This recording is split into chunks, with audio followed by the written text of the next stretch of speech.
Last time we looked at the 500-year history of how textual scholars have gone about reconstructing the New Testament. Today I want to get into the methods that they use to do that. And this is important for you to understand. I liken this class period right now to a scene from the Karate Kid movie, the original, where Mr. Miyagi, this old wise man, is teaching this young punk teenager from New Jersey how to fight. And instead of actually teaching him moves, he says, I want you to wax the car. And so he waxes it on, and then he waxes it off, and paint the fence. He paints it up, and he paints it down, and scrub the deck, and do all this manual labor. And this teenage kid from Jersey, those of you who've seen the movie, he's so frustrated. He's like, this is so dumb. Why am I doing all your housework? You're supposed to be teaching me how to fight. And then this chilling moment in the movie happens when Mr. Miyagi says, all right, show me wax the car. And Mr. Miyagi throws a punch at him, and the kid blocks the punch. And so I think this is really where this is going to happen for us, especially next time, where we get into specific examples of verses that are different in the manuscripts that make a difference in our translations. But we are still in the wax on, wax off phase right now. And I don't want you to get discouraged by any of the technical terminology that we need to use as we make our way through here. But it is important for you so that you can have that Karate Kid moment yourself in our next class together. So to get started, do you remember episode 4? Episode 4, we looked at determining the best Hebrew reading. Here's a slide from that episode. And I mentioned these are all the different kinds of scribal errors that somebody could possibly make. And we looked at all these different ones in light of the transmission of the Old Testament. Well, as it turns out, the New Testament is not that different. There are some of these that are no longer relevant for the New Testament. For example, confusion of similar letters. I mean, you have that maybe a little bit with Greek, but it's just nothing like Hebrew. Hebrew, like all the letters are, variations on a box. So, I mean, some of them are so incredibly similar. Whereas in Greek, they tend to be a little bit more different. There are some ambiguities, but not nearly as much.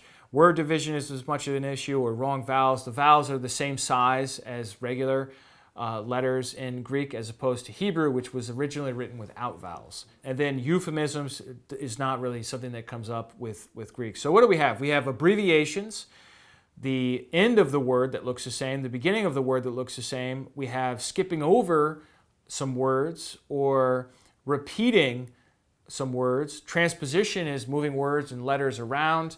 And then errors of hearing, memory. Then you have sometimes scribes will make corrections. And sometimes those corrections are good and sometimes they're bad, but they're certainly can be errors. And then you have intentional omissions or additions. So really there's two different kinds of scribal errors when we talk about the New Testament.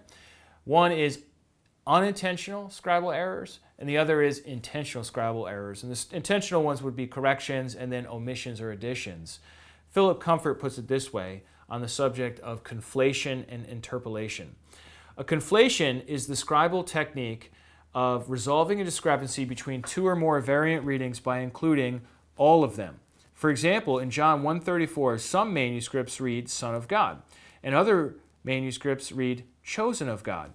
A few manuscripts conflate the two readings and say chosen Son of God. So you see what happened there? They took son, they took chosen, and they put both in together. That's what we call conflation. Interpolations are scribal additions to the manuscript that attempt to clarify the meaning of the text. For example, in 1 Corinthians 3:3, the best textual evidence supports the reading jealousy and strife in a list of vices. Certain scribes couldn't resist adding another vice found in a similar list in Galatians 5:20, so they added divisions to the list. And so this is the sort of thing that we find in the manuscripts. Unintentional errors, intentional errors. And this brings us all to the question of, well, how in the world do these textual critics, now these are not people criticizing the Bible, but analyzing the Bible to try to arrive at the earliest and best readings of any particular verse, how do they go about practicing textual criticism, making the judgment calls on what to do? Well, there are two main strategies. First of all, there's external evidence, and second of all, there's internal evidence. External evidence is looking at certain manuscripts as being more legitimate, more important than others. For example, Tischendorf, just after he found Sinaiticus, he just like judge everything based on Sinaiticus. This is the New Testament. Like maybe it has some mistakes, but other than that, like this is pretty much it. And so he would use that as the measuring stick for other manuscripts that he happened to have. Westcott and Hort kind of did a similar thing with Vaticanus, where they're like, no, Vaticanus is really where it's at. So like if it doesn't line up with that, then it must be an error. And so how do you do that? Well, you figure out these different manuscripts, you figure out which ones are the best, and then you judge everything else based on them. That's external evidence. Then you have internal evidence. Internal evidence is where you look within the manuscript itself to see what you can figure out. So here's an example of some criteria, some rules of textual criticism. And there are more than this. This is just simplified list for you. Number one, if you have two variations that differ on a particular verse, right, the shorter reading is preferred. Number two, prefer harder readings. Scribes were more likely to smooth things out than to make them harder, more difficult.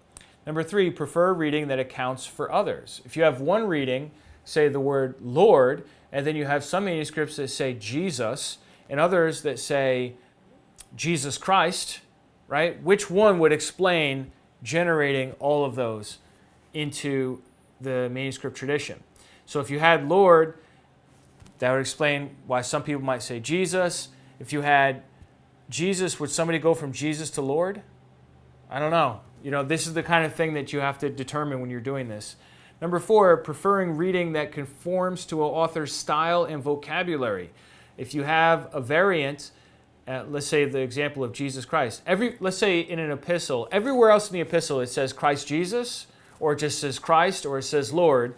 And in this one place it says Jesus Christ instead of Christ Jesus. You would say, that's unusual.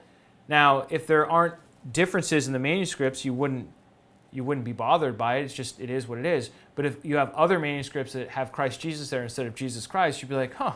And obviously this is the kind of variation that's very insignificant, but I'm using it as an example for you. Number five, prefer a reading that lacks conformity with parallels, the Old Testament, liturgies, later doctrinal concerns. This is the idea of scribes wanting to change things to conform them to other standards that they have, whether it's an Old Testament quotation, another gospel that's recording the same incident, or their own personal church experience, or doctrinal concerns. So this is just 5 quickies from adapted from Eldon Epp's article, The Eclectic Method in the New Testament Textual Criticism. Two scholars could look at the same text, the same issue, and come to 2 different conclusions, even though they're using the same criteria of discernment. That's problematic, wouldn't you say? So say, for example, a reading is longer, but conforms with the author's style and vocabulary. One scholar might say, well, the shorter reading is preferred, so I'm going to go with the shorter reading. And the other scholar is going to say, yeah, but the longer reading conforms with the way this author writes other places, so I want to go with the longer reading. How are we going to decide between that? And this has led to a number of different strategies, but the one I want to mention here is called reasoned eclecticism. This is, in the words of Philip Comfort, the evaluation of internal evidence by these criteria is not immune to problems of subjectivity. Quite often, 2 textual critics using the same list of principles to examine the same variant unit will not agree, because each textual critic has his or her own subjective biases, and this is really the issue, bias. It's hard to fight your own bias. Neither external evidence nor internal evidence can be given absolute sway in all circumstances. Textual critics must always operate with one eye on the external evidence and one eye on the internal evidence. And so this is the strategy known as reasoned eclecticism. Really sophisticated sounding name, but basically you're looking at what manuscripts are out there, what is the quality of those manuscripts, what is the age of those manuscripts and of the readings that they contain. And then you're also looking at how within the unit itself, within the variation itself, how can we see this as fitting with this particular place in the Bible that we find it? And is it something that we can just rule out based on common sense, that the scribe just skipped from one thing to another or added in some extra words? Or is it something that's more complicated that we need to think more deeply about? In addition to this, Philip Comfort does go another further step into what he calls refining the documentary approach, and he does this by privileging premier manuscripts. He writes, an eclectic approach that gives greater weight to external, documentary, evidence is best. Such an approach labors to select a premier group of manuscripts as the primary witnesses for certain books and or sections of the New Testament, not for the entire New Testament, since each book of the New Testament was, in its earliest form, a separate publication. Once the best manuscripts for each book or group of books in the New Testament are established, these manuscripts need to be pruned of obvious errors and singular variants. He's saying that what you want to do is you want to find your absolute best manuscripts, like for example P75, super nice manuscript, every reason to think that it contains very high accuracy rate of integrity of the text, right? It doesn't have the whole Bible, but it has a good portion of the Bible. So Comfort's going to say, all right, P75 is like a star manuscript. It's a premier manuscript. But there are some obvious mistakes in there, so he prunes those mistakes from that manuscript and then uses that manuscript to judge other manuscripts that contain the same verses in it. He goes on, then these should be the manuscripts used for determining the most likely original wording. The burden of proof on textual critics is to demonstrate that the best manuscripts, when challenged by the testimony of other witnesses, do not contain the original wording. Of course, internal criticism will have to come into play when documentary evidence is evenly divided, or when some feature of the text strongly calls for it. And on occasion, it must be admitted that two or more readings are equally good candidates for being deemed the original wording. So this strategy actually harkens back more to what we saw with Tischendorf and Westcott and Hort, where Comfort is arguing for selecting certain manuscripts. Of course, what Comfort has available to him is 130 plus papyri that Tischendorf didn't have, that Westcott and Hort didn't have. So instead of picking Sinaiticus or Vaticanus as his star manuscript, he's going to recognize those as star manuscripts. But then he's also got superstar manuscripts that go back even earlier. And what he's doing is he's constantly privileging older quality, because you have old sloppy stuff too, and he's not going to include those as premier. Old, super quality, well done manuscripts, he's going to prioritize them and then judge others based on that. And so that is the style that we see with the Tyndale Greek New Testament. Very similar kind of style where they're only going to look at certain of those manuscripts in how they get things done. And we'll come more to that in just a little while here. All right, so you might be asking yourself, all right, Sean, this is all sounding very complicated, especially when you've got all these thousands of manuscripts, you have all these thousands of places where there are little differences between them. Can't we just use computers? That's a good question. Can't we just use computers? Well, since the 1980s, the INTF has worked on that very issue under Kurt Aland's leadership. I mean, think about it, the 80s. What was a computer even like in the 80s? I mean, it was big, had that big bulky monitor, right? That clicky keyboard, and originally, I don't even think we had a mouse on most of our computers back then, right? Maybe if you had an Apple, you would have a mouse, but a lot of the regular PCs didn't have, so this is the kind of computer we're talking about, and it's very, very basic. The internet's not invented yet. A lot of stuff isn't invented yet, but there is an intuition that Aland has in the 60s, 70s, 80s, especially coming in the 80s and then into the 90s, that, hey, we need to take advantage of this tool to help us figure this out, because none of us is smart enough or has enough time to keep all of this in our heads, all of these differences, all of these manuscripts. It's just too much for any one person to handle. We need to put them into the computer. So Aland had traipsed around the world photographing these manuscripts in the 60s and the 70s, had brought them all back with him to Munster and had put them on these microfilms.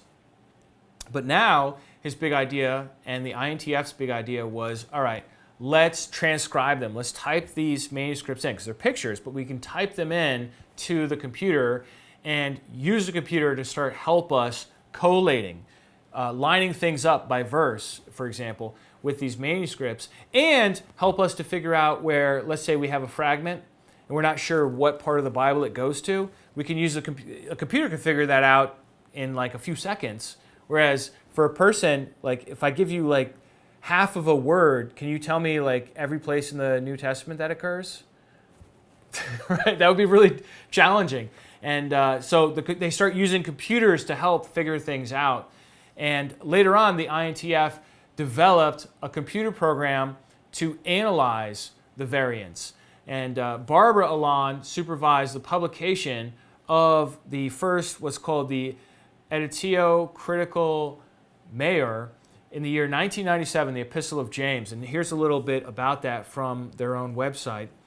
The Institute for the New Testament Textual Research, INTF as it's called in German, in Munster, is currently working on an entirely new edition of the Greek language New Testament, the so-called Editio Critica Maior, which will document the history of the Greek text through the first millennium on the basis of Greek manuscripts, Old translations, and New Testament citations in ancient Christian literature that are of significance to the history of transmission.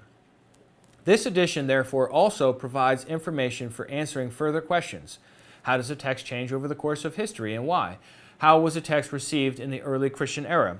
The original biblical text was also reconstructed once more in this connection with a newly developed method, which is called CBGM. I'm going to get into that in a minute. In this process, it became evident that the existing text, the NA27, required extensive modification, which is what led to the NA28, the Nestle-Aland 28th edition of 2012. So the INTF has this big project. It starts in the year 1997, abbreviated to ECM, but it's the Major Critical Edition is what they're calling it. I mean, we're talking about, $100 or more per volume, or maybe a little less, and thick volumes, and you're getting just like the Epistle of James. And what's in there? Well, it's the text that they think is the correct text, but then there's a whole list of manuscripts that support various readings all throughout based on 1,000 years of Christian history. So the INTF is using computers, and they're using, and they're on this project of the ECM that started in 1997, and what they say is that they're going to finish it by the year 2030. They've already made some significant progress. That's why we have a 28th edition instead of a 27th edition, because they already changed some things, about 34 changes. And then we can expect more changes to be coming out in subsequent edition in the future. Now, I want to get into their method with you a little bit because it is new and a lot of people are confused by it and some people criticize it, and I want you to be aware of what it is. It's called Coherence-Based Genealogical Method, and this is abbreviated to the CBGM. Here's a little statement by Peter Gurry, who did his dissertation on the CBGM. And this is the method, once again, that they're using in the computers at the INTF. The CBGM offers a unique application of computer technology to the long-standing problems presented by contamination. The CBGM offers one of the most significant recent developments in New Testament textual studies and deserves greater attention from those who study the Greek New Testament. I want to talk to you about contamination. Contamination is where you're trying to figure out, does this manuscript depend on this manuscript over here?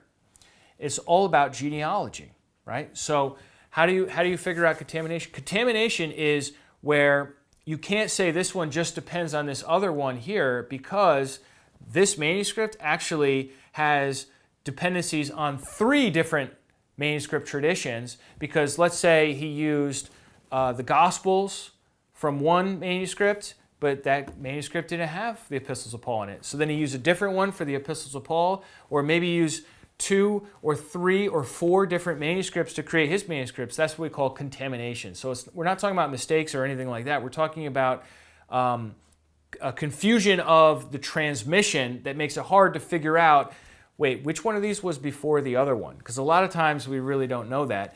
And that's the whole goal of coherence-based genealogical method, is to figure out the genealogy of the manuscripts. You know about genealogy, right? The way it works for humans, you have two parents and they each have two parents, and you can trace your family tree way back. Well, this is kind of like the opposite of that. You have an original Gospel of Mark.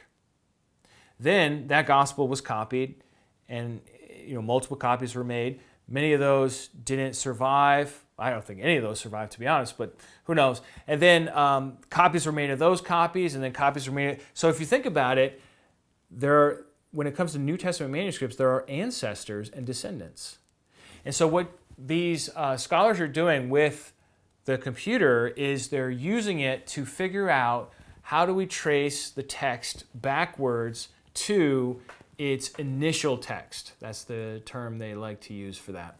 So it's really a fascinating endeavor. And I've got a little picture here for you, an example that I generated from their website. This is just one example of a variant from the Epistle of Jude, and you can see how it shows the genealogical dependency of these different manuscripts. Each one of these numbers is a manuscript, right? So you can see these, right? And these manuscripts all agree, so they just call them all F. And this is the ancestor, and then these are the descendants. And so this one down here, the B group, was influenced by 2344 and 468 and 1735, right? You see, so, I mean, it's just incredible to see how these computers can figure this out, tracing the textual ancestors. And so some people are a little concerned about this technique, and they're not convinced that it's really working as well as its advocates are saying it's working. But regardless of people's criticism, it's going forward at full speed. So, and really the main issue, one of the main issues, other than contamination, one of the main issues that the CBGM technique is answering to is this phenomenon where you find a late manuscript. Let's say you find a 9th century manuscript. Chances are that is going to have lots of scribal errors in it that have been collected over many centuries, and it's going to be less accurate than, say, a 3rd century manuscript. However, imagine this scenario for a moment. Let's say in the 9th century, the scribe, who was probably a monk, probably very concerned, very, focused, has a 2nd century manuscript in front of him. Let's say he has an accurate 2nd century manuscript in front of him. It's falling apart. It's about to perish. And he says, I'm going to copy this in perfect cursive, minuscule print on this beautiful vellum manuscript dyed purple or whatever. I'm just making this up. But let's just say that's a scenario, right? So that 9th century manuscript could potentially contain a 2nd century text, even though it's on a 9th century piece of leather. You see what I'm saying? This is the sort of thing that CBGM is designed to take into account, because they're not interested in the age of the manuscripts. They're interested in the influence of the text itself. So the text is, in a sense, divorced from the physical reality that encased it, and then the text is lined up against other texts, and the computer analyzes what it calls coherence, which is another way to say similarities and differences between these manuscripts. So they have pre-genealogical coherence, which is where they take two manuscripts and they compare them. They're like, all right, what percentage of these two manuscripts is the same? What percentage is different? And on average, it's something like 87% of any two manuscripts is the same.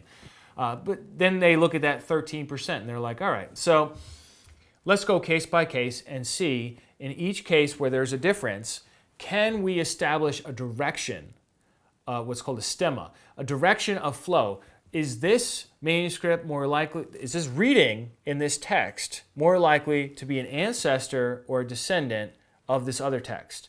And that's where, not the computer, but the scholar goes through and makes those decisions and feeds them into the computer. And then the computer generates a more sophisticated, basically family tree of the situation that the scholar can then work with and tweak and so on. So it's really not an automated system, CBGM. It's more like a computer and human synthesis kind of situation, and really is an interesting new technology. Now, as I mentioned before, this is fairly new technology. It's mostly just 21st century. And really all they had accomplished was what they call the Catholic epistles, or what many of us who are not Catholics would call the general epistles, like James, Jude, 1st, 2nd, and 3rd John, 1st, 2nd Peter, these kinds of epistles.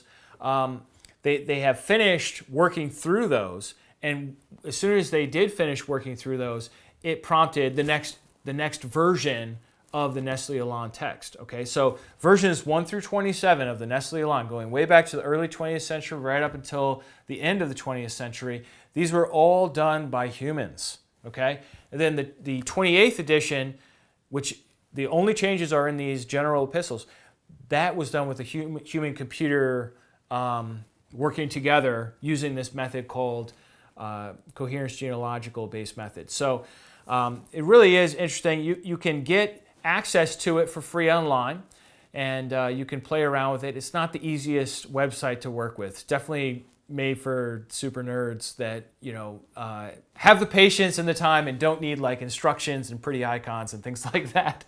It's very very rudimentary in that sense, but very powerful as well. So now they're working, or now they have finished the book of Acts. They've just finished that, and now they're working on the Gospel of John. So, like I said, they're planning to finish this, the ECM, the entire New Testament, by the year 2030. And this is going to lead to some new English translations, I'm sure of it, which is not necessarily a bad thing. I know, like, all of us, we have, like, our Bible version we love and we use, and we wake up and we spend time with God reading the Scriptures, and, we love that version, right? But, what do you want? You want tradition or authenticity? What do you want? Why wouldn't we use computers? Use computers at your job, so we can't use computers to figure out what is the earliest and best reading for the New Testament? It makes sense to me. But not everyone's convinced of that. The Tyndale House people, as I mentioned before, this is the Tyndale House New Testament here. The Tyndale House people, Peter Williams and Dirk Jonkind, write, we are also aware, this is from their explanation in the Tyndale House Greek New Testament, we are also aware that our focus on early Greek manuscript testimony differs from recent trends shown in the editing of the Catholic epistles in the Editio Critica Maior, produced under the auspices of the Institute for New Testamentliche Textforschung in Munster, INTF. We acknowledge that at times a late manuscript may contain a text that is logically prior to and ancestral to that in the earliest extant manuscripts. That was my example earlier. However, our aim has been to produce a text with a high degree of directly verified antiquity so that users of this edition will have the benefit of knowing that any reading printed in this text rests on early testimony. What the Tyndale House people are saying is, we don't buy the CBGM. We are not going to base our Greek New Testament on the text as an abstracted reality from the manuscripts that then the computer is going to analyze and determine who are the ancestors and the descendants. We're not going in for that. We want to know that the manuscript is from the first 5 centuries. So they're not looking at the second 5 centuries very much, maybe a little bit, but really focusing on the first 5 centuries. That they're going to generally exclude that 9th century scenario where you have a later manuscript that is written an accurate copy of a super early manuscript. They're just not going to worry about that. They're just going to focus on the early stuff and really put their weight on that. And so this is presented to us. Now we have 2 very different styles of Greek New Testaments. And to be honest, I think it's a good thing.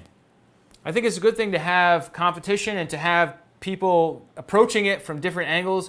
And again, we're not talking about huge difference. You're not going to read in one of these Greek New Testaments that suddenly Judas is the good guy and he saved the day. And in the other one, you're not going to read that Jesus was a womanizer or something bizarre. These are not the kinds of differences I'm talking about. I'm talking about spelling differences. I'm talking about word order. And in some cases, about 5%, I'm going to get into the exact numbers in just a second with you, we're talking about things where we really aren't certain about which way it should go. And there is a significant difference that can happen. So let me talk to you about how you can access this information. First of all, English, right? Let's say you read English and you want to get in on the game. You want to know, Sean, what are the manuscript differences? How do I know which is which? The number one way I would say that you want to get that information would be to buy yourself the NET, the Net Bible. It is an excellent translation, a bit outdated now. I think it was done in about 1996. But what's so great about the Net Bible is that it has 60,932 translators' notes that will tell you what's going on behind the scenes where there is a difference in the manuscripts that matters. Again, 99, I don't know what percent. Some huge percentage of differences in the manuscripts are completely irrelevant and can't even be seen once you translate into English. That's not what I'm talking about. I'm talking about the ones that do matter. These guys will let you in on it and tell you what's going on. And if you don't want to buy a print edition, you can just go to net.bible.org and access it online for free. Also, another really important resource that you might want to avail yourself of is written by Philip W. Comfort, and it's called the New Testament Text and Translation Commentary. And so what Comfort did here, this goes back to about 2008, what he did here was he took the standard work, which is in almost exclusively Greek, called the Textual Commentary of the Greek New Testament by Bruce Metzger, and he explained all of the information in lots of more words. And he didn't assume that you could understand Greek, so he explains things in English. So this book right here might be very helpful for you as well. If you have Greek skills, then you really can't go wrong getting yourself a copy of Bruce Metzger's A Textual Commentary of the Greek New Testament. It's just the gold standard. It's kind of old now, but it still remains the gold standard to this day, because what it does is it tells you all the significant variants and why in the Nestle-Aland version, at least in the 27th edition, they went with the reading that they went with and how confident they were on that. So that's really helpful, and you really just don't get that insight many other places. Now let me talk to you just a little bit briefly about this textual commentary of the Greek New Testament of Bruce Metzger, and also the other one by Philip Comfort. They both have this to some degree. What you're going to do is you can find these places in your Bible in the footnotes. You're reading along and it says some manuscripts read blah blah blah. Okay? Then you whip out this book, you look up that reference, and they tell you what the manuscripts are and why they think this particular reading is the best. This is really helpful information. What's more, in the Bruce Metzger version, he gives you a rating system. And so what they did is they had a committee of scholars join together and go through all the most significant variants in the New Testament. And for each one, they made a decision, and then they put a rating on the decision as to how certain the committee was. So an A rating means the text is certain. A B rating means the text is almost certain.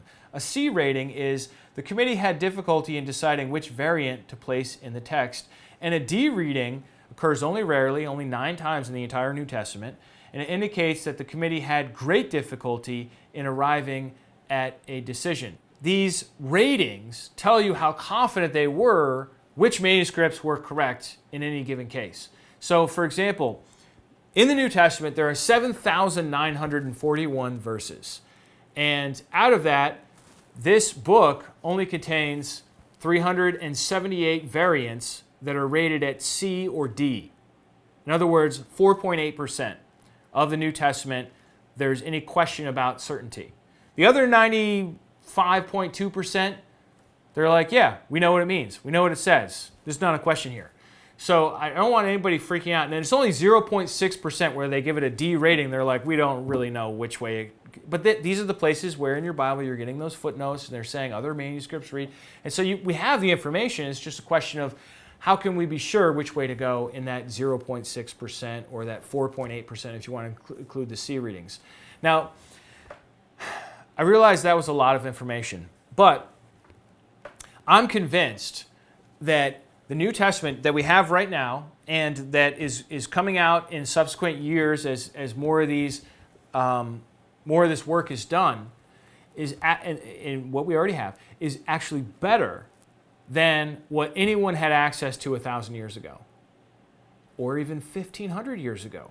What I'm saying to you is that you could get in a time machine today, travel back 1,500 years in the past, and this Greek New Testament we have today is closer to the original, to the earliest initial text than what they had in the year 500.